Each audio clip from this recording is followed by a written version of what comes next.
Buenos días por la morning. Buenos días. Miren, vamos a seguir con esta línea de pensamiento, ¿no? Que hemos tenido desde el martes en cuanto a esos últimos días, las últimas horas de nuestro Señor Jesús, la pasión de Jesús. Hoy vamos a ver el capítulo 26 de Mateo. Hoy estamos en el capítulo 26 de Mateo.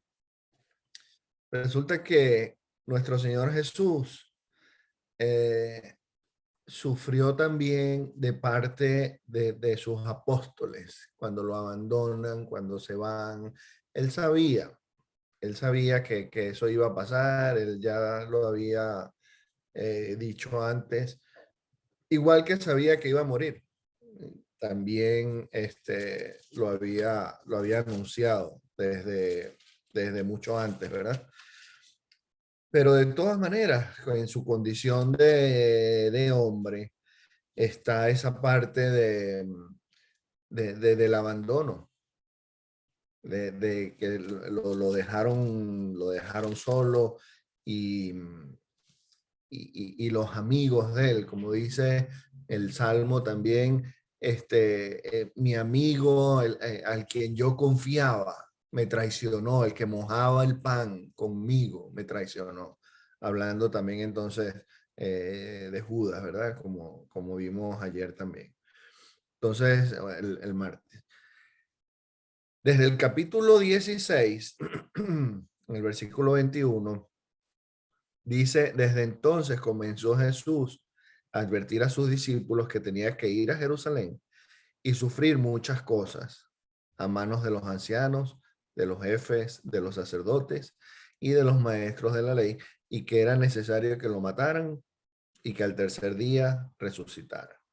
Entonces esa era la misión de él. Él cuando entra en Jerusalén, en la entrada triunfal del capítulo 21, él ya venía decidido a quedarse ahí después de que él está en Jerusalén. Esos días que anda con los judíos son de confrontación, son bien fuertes, unos días bastante fuertes. Pero entonces aquí en el capítulo 26 nos encontramos con la historia de Pedro, cuando Pedro niega a Jesús 3 veces. También nos damos cuenta que unos versículos antes, desde el versículo 31, Jesús otra vez, ¿verdad? Predice que dice, esta misma noche les dijo Jesús, todos ustedes me abandonarán, porque está escrito, heriré al pastor y se dispersarán las ovejas del rebaño. Pero después de que yo resucite, iré delante de ustedes a Galilea. Aunque todos te abandonen, declaró Pedro. Entonces Pedro sale, yo jamás te dejaré. Jesús le tira como un balde de agua fría casi, pero es la verdad, ¿no? Te aseguro que esta misma noche, antes de que el gallo cante, me negarás 3 veces, no una. Me vas a negar 3 veces.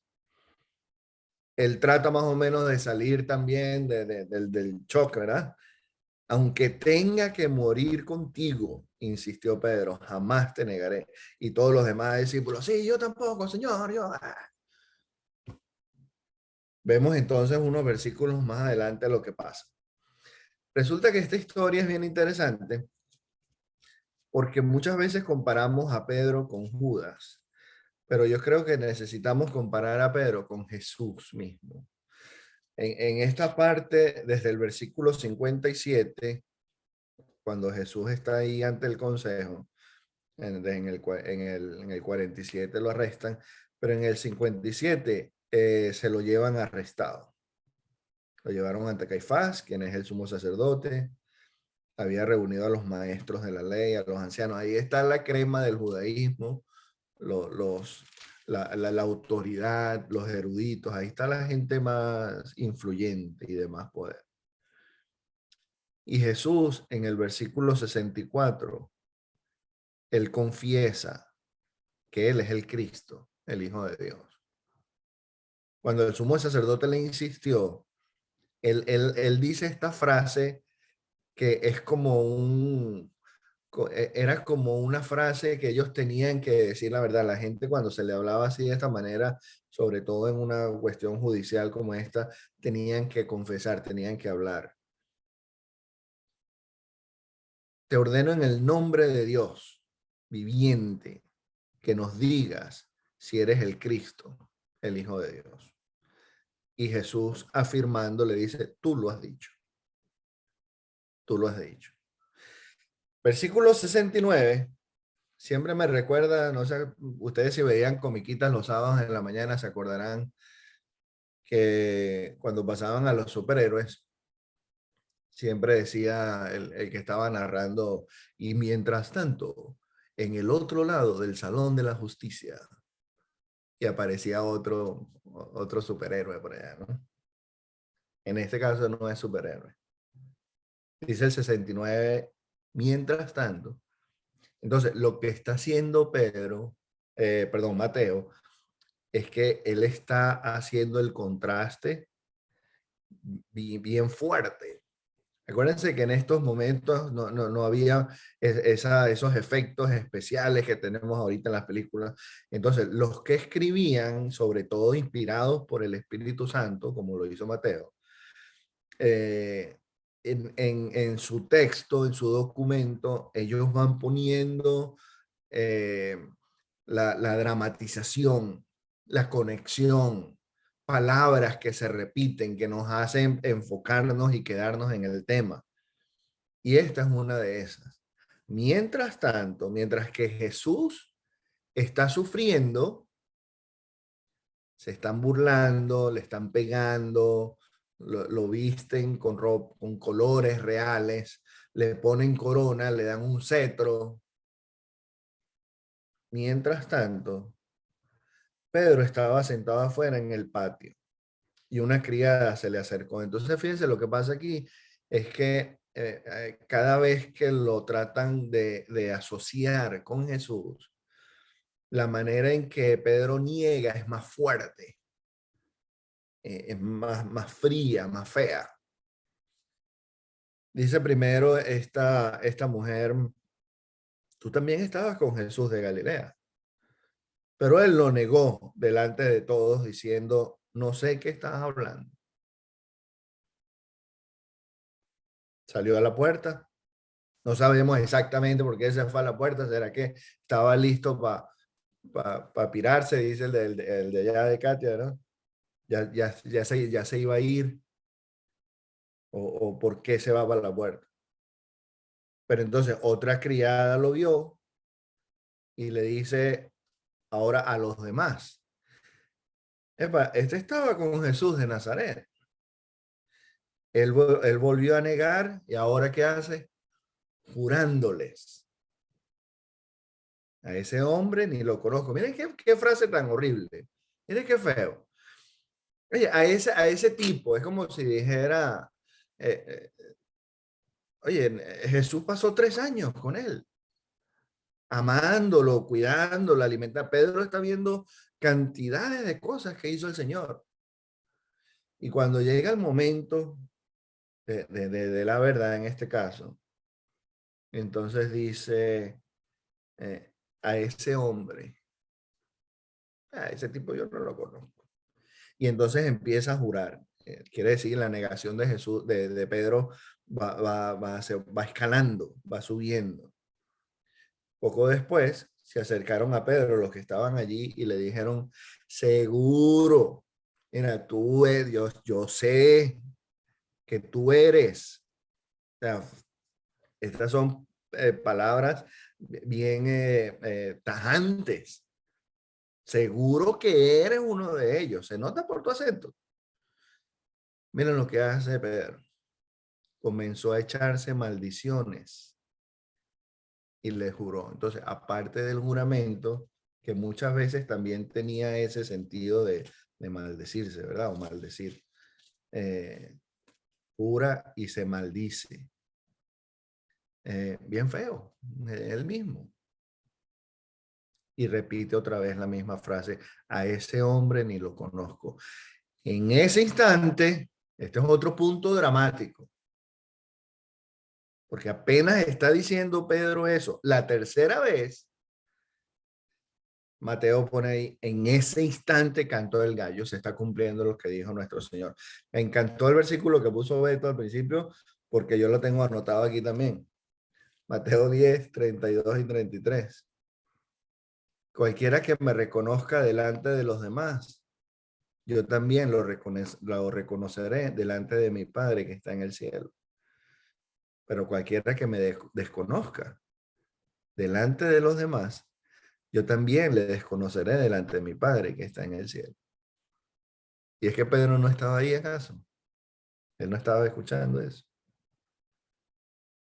Entonces, fíjense que hasta dónde cae. Acuérdense que ahí en el capítulo 16, que es precisamente entonces, antes de que ya Jesús resuelve ir a Jerusalén, tenemos la confesión de Pedro, el fundamento de la iglesia. ¿Quién dice a la gente que soy yo?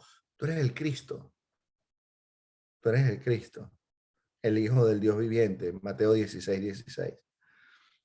Dichoso tú, Simón, hijo de Jonás, y ahí empieza estos versículos que ya sabemos bastante, ¿verdad? Pero el asunto es que Pedro en ese momento está confesando el nombre de Jesús. Está revelando la identidad misma.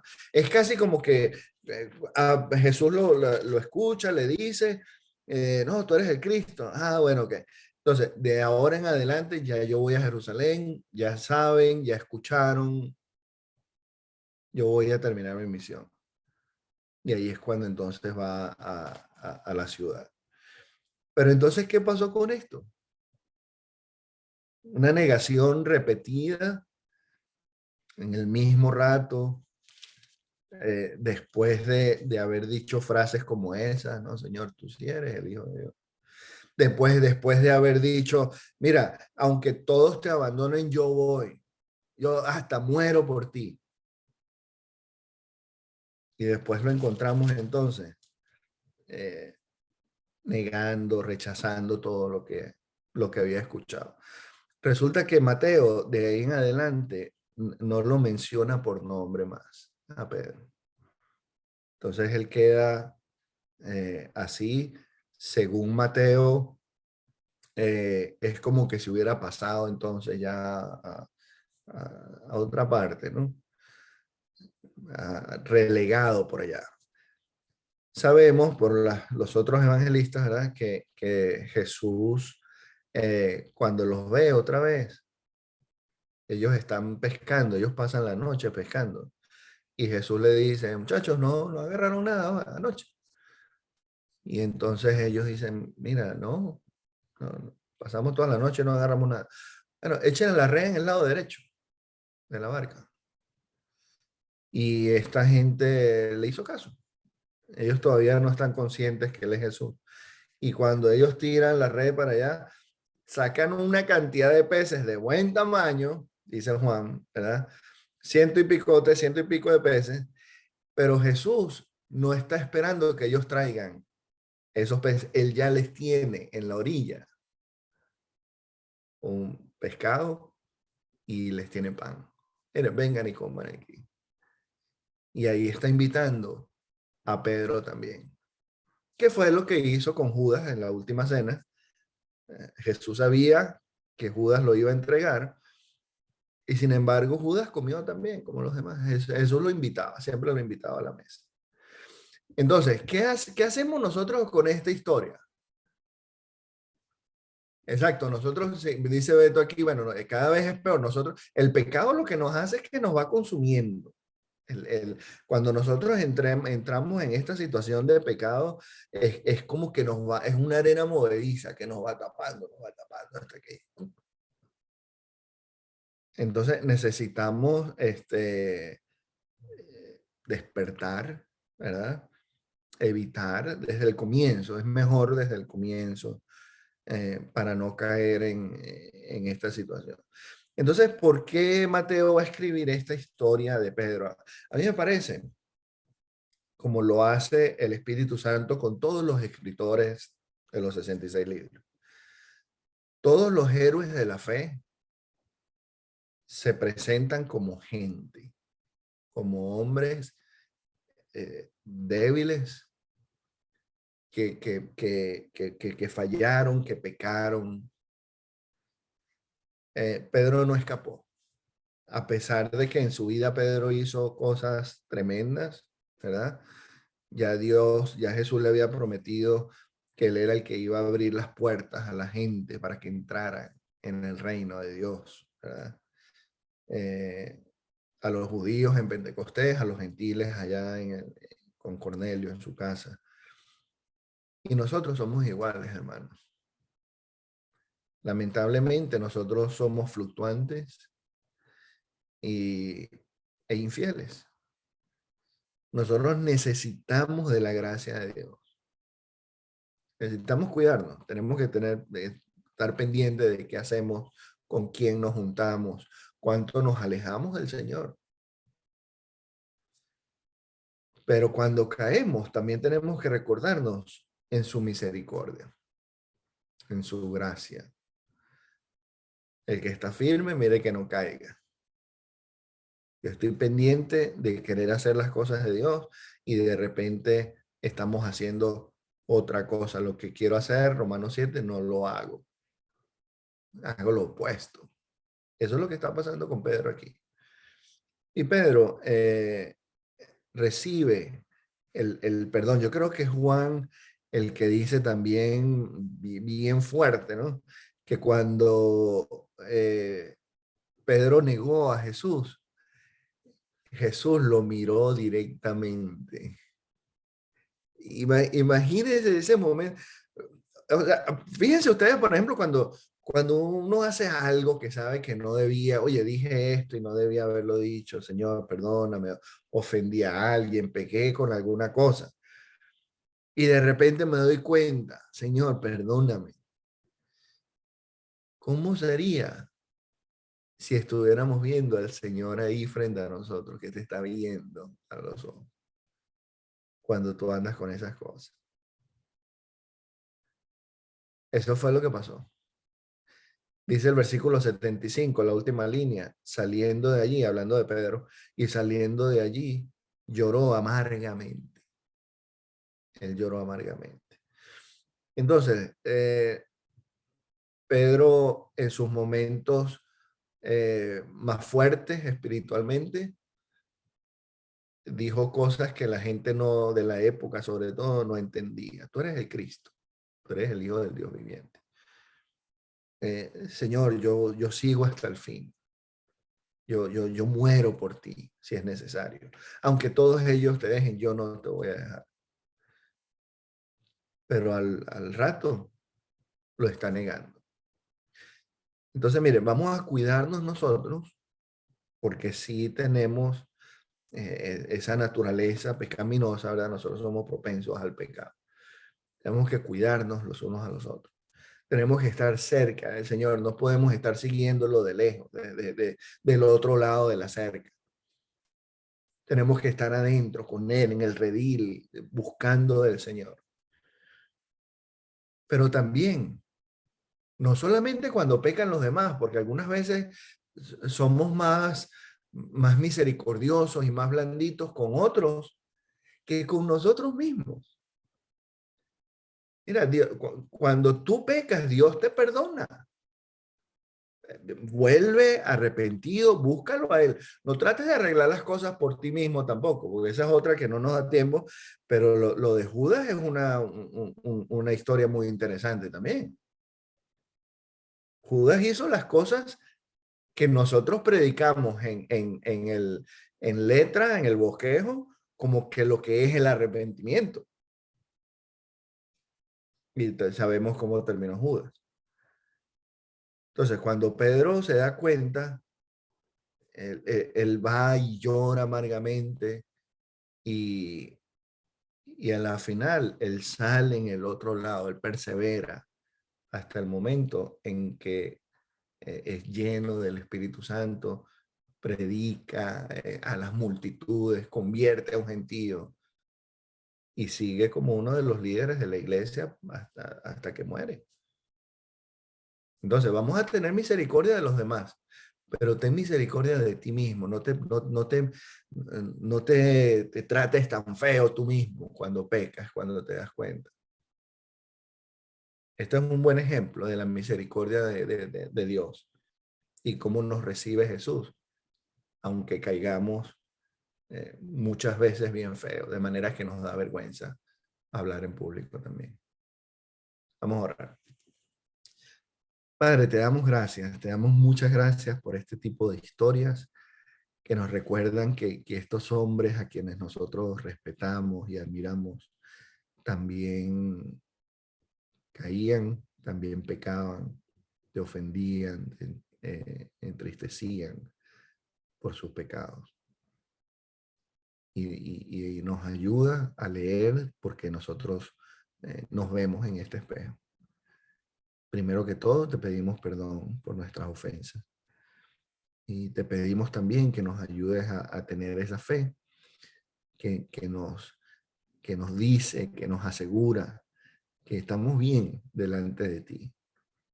Que tu gracia y tu misericordia siempre son más grandes que nuestra maldad. Por eso te agradecemos, Padre, por tu palabra, por estos escritos que nos dejaste a nosotros. Te amamos mucho. Te pedimos entonces que nos bendigas hoy y que nos ayudes a caminar, Señor, en tus caminos. Ayúdanos a seguir el ejemplo de nuestro Señor Jesús, de confesión, de valor, de resistencia, y no el de Pedro en este caso, de cobardía y de negación.